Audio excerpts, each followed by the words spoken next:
არავინ არ იცის საეკლესიო და საერო დიპლომატიის სიმაღლე ისე როგორც ჩვენმა პატრიარქმა და მე ხლა რატომღაც მახსენდება 9 აპრილის მოვლენები, როდესაც მან საჭიროდ ჩათვალა ერისათვის მოეწოდებინა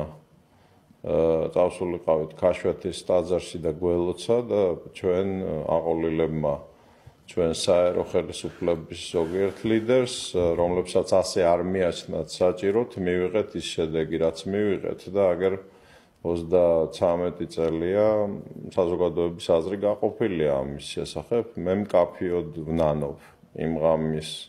შედეგებს, მიმაჩნია რომ ჩვენ რომ იმ ღამეს დაგვეჯერებინა პატრიარქისთვის, საქართველოს ისტორია სხვანაირად წავიდო და აფხაზეთს არ დავკარგავდით და ცხინვალსაც არ დავკარგავდით და შეიძლება რაღაცები შეგვეძინა კიდეც. და მაგ გამოცდილებიდან და მთელი ჩემი მომდევნო ცხოვრების გამოცდილებიდან ასეთი ბრძენი და უწმინდესი პატრიარქის ასე ვთქვათ ხელმძღვანელობით ერის სიარული მიმაჩნია სწორ გზად. მე ამას ვამბობ როგორც ადამიანი, რომელსაც არაფერზე უკან არ დამიხევია და არასოდეს ასე ვთქვათ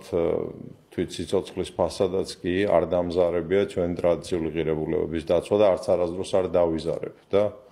დარწმუნებული ვარ რომ თუ აი ამ შეხსენებას ჩვენი საპატრიარქოს მხრიდან რომ ევროკავშირმა უნდა პატივისცეს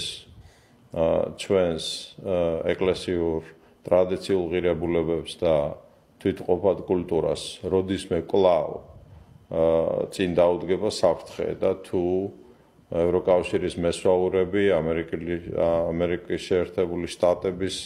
გლობალისტური ძალები, რომლებიც მართავენ ევროკავშირს, კვლავ შეეცდებიან